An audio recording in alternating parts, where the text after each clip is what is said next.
Hello and welcome to Classic 15. This is the podcast home of top tips for young and emerging classical musicians. We're exploring how to break into and make a living from classical music. I'm Jack Pepper, I'm a composer and radio presenter, and the idea is that for 15 minutes we get to have a virtual coffee with both classical stars and industry insiders. Today we're meeting Numa Bischof Ullmann, who since 2004 has been the artistic director of the Lucerne Symphony Orchestra and has helped guide the ensemble to become one of Switzerland's most celebrated orchestras. Since 2004, their budget has nearly doubled.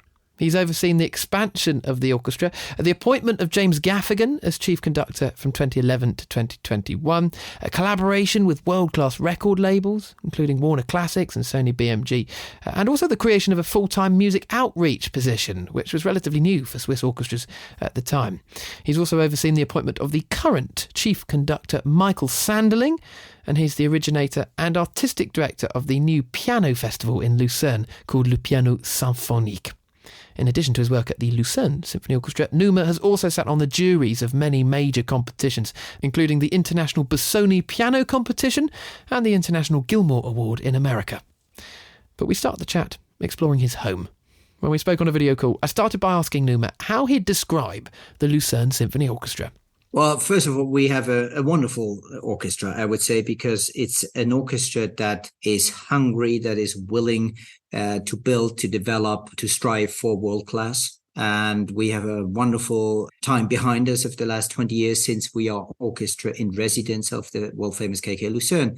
So being in that position, you have but one choice: to be excellent. Otherwise, you are an embarrassing item. And so we had no choice but to strive for excellence. And I think we've done some pretty important achievements. It's a very international group as well, as something that strikes me. Just take us inside the sort of what the orchestra looks like, where your players come from. Right. So today, when we have these auditions, they come from all over the world, in fact. But, you know, it's 300 people who take interest and make applications, or 250. And that's an absurd high number in a way, because, you know, so much talent out there. And the question is how you select it. What is the specific performance on the particular day somebody is showing up for a performance? So that's what is relevant to survive this very, very difficult selection procedure. Right. So what we decided to break down this number a bit into a more manageable number, we ask everybody to send in videos. Also, this is work. And if you decide, okay, I want to apply, but I have to send something in that is of quality, it takes time. So the ones who apply, you know, they have really strong interest in the position. They start to think about it. Because if you have 250, some might even not know where is Lucerne, right? You try your luck, and you must, as a young person, you must apply many places. So this pre-selection modus is helping us, and I think those who apply, to think about it properly. And all right, Lucerne could make sense for me, because they start to think about it. What do they actually do, this orchestra? What's their strategy? Where are they? So in this new procedure, sending in a video, we know much more about the person actually. We put on a short list and then invite to come and really make an audition for us. And the video process, that's interesting. What does that actually look like for somebody applying? Are they introducing themselves? Are they having to talk as well? What obviously it should be a musical performance in the first place, because you want to know how somebody playing. But also, and here is a very important thing, the personality behind the performer. Right? Because in the world of music, there is one absurd thing in a way. And that's clear, we have to ask them to play. But who is the person? Because in an orchestra, in a symphony orchestra, in a traditional one, you potentially work together for 30 to 40 years. So you want to know what kind of personality somebody has. And a great orchestra, a world-class orchestra, in the end of the day, it is crucial what kind of personalities you have in there, how ambitious are they, how communicative are they, etc. So in a way, we force people to be communicative, not only on the instrument, but tell their story. And we might even do that actually when they make the performance, when they're physically here after a last round. We might ask them, so where are you coming from? What is it? Why Lucerne, etc.? And what are your plans and what are your ambitions as a musician, etc. And from a young person's perspective, the way they can interact with the orchestra, we've touched a little bit on players. For, let's say, composers, from a different angle, how are young people interacting with the ensemble more broadly? Well, the initial question is always how you present yourself and what kind of introduction do you get to be able to present yourself, because we obviously, like all major institutions, we're getting overwhelmed daily. Yeah, everybody wants to play with us, everybody wants to write for us, and so on and so forth. So how do you find a way to overcome this mathematical obstacle of too many who want? And we have a horrible job in a way, a beautiful one, I would first emphasize. But then the difficulty is to make selection, because there's so much talent out there, so many interesting proposals, but we can't do all of it. So you have to find probably a way.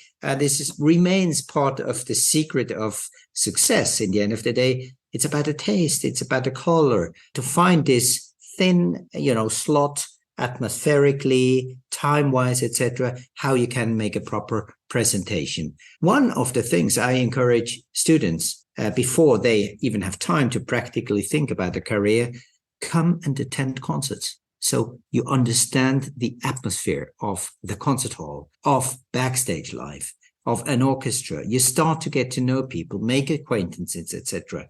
So in other words, what I highly recommend always, whether it's student time or the beginning of a career, you have to be outspoken. You have to approach people in the most natural possible way. What do you find is the most common misunderstanding then that young people, young artists have of an orchestra? Well, I think the orchestra sometimes as a format is perhaps seen as something very conservative, rigid, something that you don't have space or room for individual development. And I think that's not right, because, by the way, many of our players, young players, they prefer part-time jobs. Why? Because they can have a string quartet on the side. They can pursue an individual solistic career and have time to unfold that. And I think that's a modern way to run an orchestra. But then eventually, if we're talking quality orchestra, where not only the performance is on a very high level, but the atmosphere of the orchestra, the players, and here is why recruitment is so crucial. They have a great time together. They trust each other. You develop things like in our orchestra, all of a sudden I see these wonderful talents with a great cello group. So all of a sudden the idea is on the table, well, why shouldn't we have a cello ensemble? And I strongly encourage such things. So if one thinks the orchestra, once you're in an orchestra, that's the end of individual fantasy and career, I think that's a big mistake, because it's a wonderful platform. By the way, in an orchestra, you make encounters, and I see that young soloists, maybe not the superstars who are in their own sphere, but young soloists come in. All of a sudden, I see them play individually with our players in different programs. For instance, a wonderful example with Lucerne Symphony, the trumpet player, we recorded for Warner Classics production. And, then the idea came up, could I play one piece just with brass musicians of the orchestra soloists? And we said, sure, you can. Wonderful idea. So this, you think you're an orchestra, you're going to play just in brackets, the trumpet part of a Haydn solo trumpet concerto or Hummel or whatever. No, you might even have the opportunity to do something on a chamber music level with a soloist. What's important and crucial is remain open-minded and hungry. See the beauty of all these things. Many, in many situations, unforeseeable, but you have to keep open, and then it happens. Well, you touch on how the orchestra has developed over the years. It's grown, most notably. I mean, on top of the original, 50 positions the orchestra had back in 2003, you have 20 new positions. Even more so, by 35 in the end will be. And this is one you asked me about fundraising also at some point, or I talked about it. 35 of them are fully privately funded. So you don't find a model like that in Europe, honestly. So you created a foundation, didn't you? I did create a foundation and lots of stuff. I mean, it's on the philanthropic level, this organization is in a league of its own, I think. by sheer necessity, by the way. It was the answer. I said before, you have to find the solution for taking into consideration the circumstances in which an orchestra, an institution actually is living in. And then you find the answer, the appropriate one. But yes, that's very unique here. So how easy is it to make a change in the classical world, to create, say, a foundation to ensure that you can fully fund positions, or, as you did, create a full-time outreach position as well, which at the time was, new in the country? Correct. How easy is change in the classical world? It's one thing to have the vision, to have the idea, but how easy is it to actually make that change? Well, I think one thing is to get things off the ground, found them, and then afterwards is to successfully, manage them. And in the end, the interest is only how successfully managed is it in the long run, because nothing good founding a foundation and there is no capital sitting in it. So it takes time. In other words, it takes, the willpower is the one big thing. A willpower, look at young Heifetz, this young boy standing on stage. And if you have certainly not one question you would not have is, does this man want to conquer the world?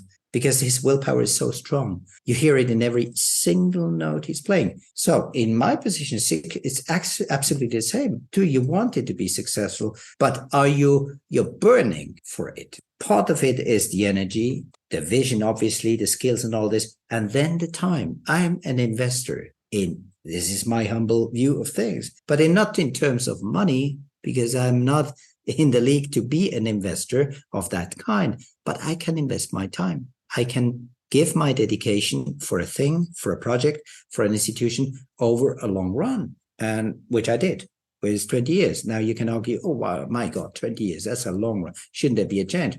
You can give different answers to that.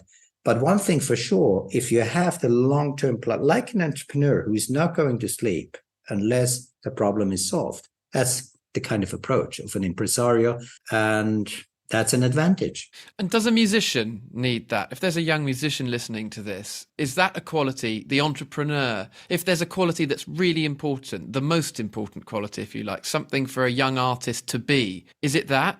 I think many of those things, perhaps a little different, or nuances, etc. But the thing about the willpower, I think that's 100% clear. And also, you have to accept to do a lot of sacrifices. I mean, because number one, when others play soccer or go and have a nice bath in summer, I think a lot of our musicians, they practice, they rehearse and whatever. So you have to give time up front before knowing whether you are potentially going to be successful in what you do. But unless you invest your time, give this full, unlimited dedication, you don't get the answer yourself whether you have success.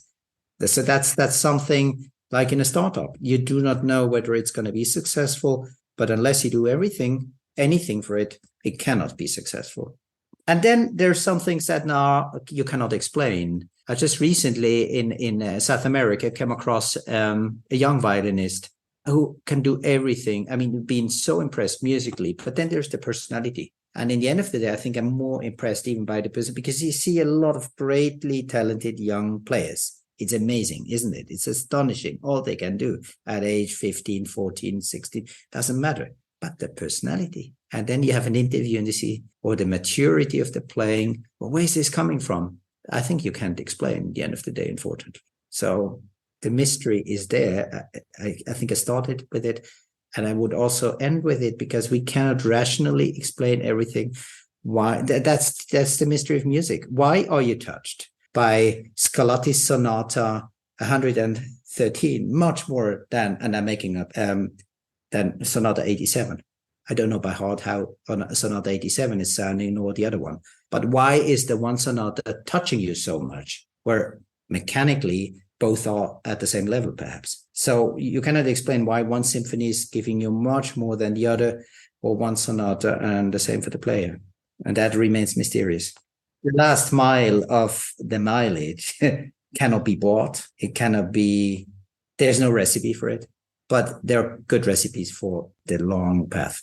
Recipes for getting closer to the answer. And thank you for digging inside the mystery with us. It's really, really good to chat. Numa Bischof Ullmann, thank you for joining us. Thank you very much, Jack. Thank you very much. And thanks to you for joining me, Jack Pepper, and this latest episode of Classic 15. All in the series are available on the usual podcast platforms and online at classic.com. On that website, you'll also find all of Classic's latest news, opportunities, and their online concert series. And do follow at Classic Music on social media to see the very latest.